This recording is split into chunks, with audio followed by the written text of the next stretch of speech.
Today we got a 2013 Dodge Durango with V6, and we're going to be doing the crank sensor.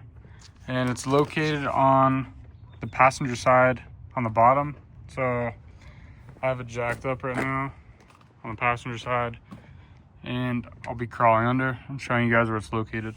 Here's the part number for the crank sensor as well, SU13886.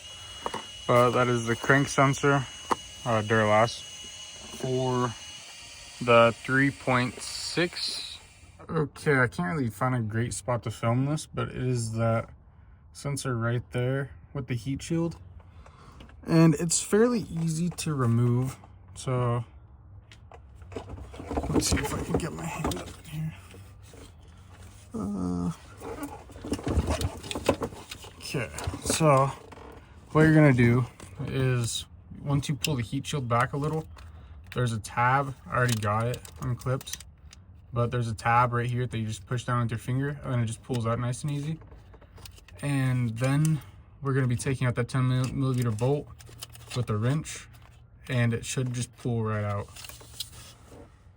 All right, so this is the old crank sensor, and this is how it's sitting inside the block. So to get this out, once you pull off the 10, you're gonna have to rotate it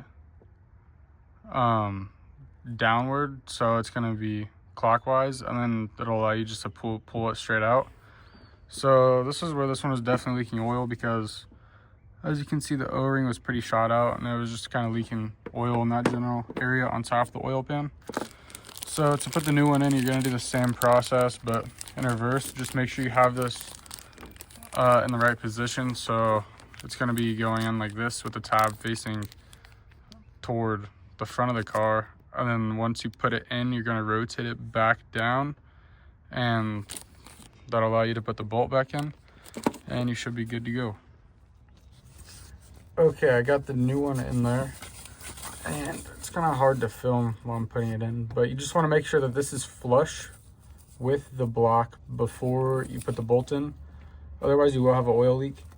And to put this in, my tab was rotated out here toward the front of the car, so the sensor was pointing up, and then I just pushed it in and turned it clockwise once it was seated with the block. So you just want to make sure that this is flush before you put the bolt in, otherwise you will have problems. So now we're just going to put the 10mm back in and plug in the sensor. Okay, so I got mine tight, and you don't want to tighten up the bolt too much just because it is plastic. You just kind of want to snug it up and make sure that's pretty tight, but don't break the plastic, otherwise you will have problems.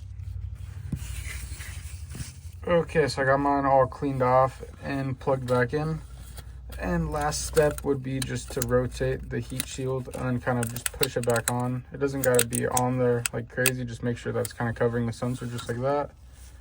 And that is how you do a crankshaft position sensor on a 2013 Dodge Durango.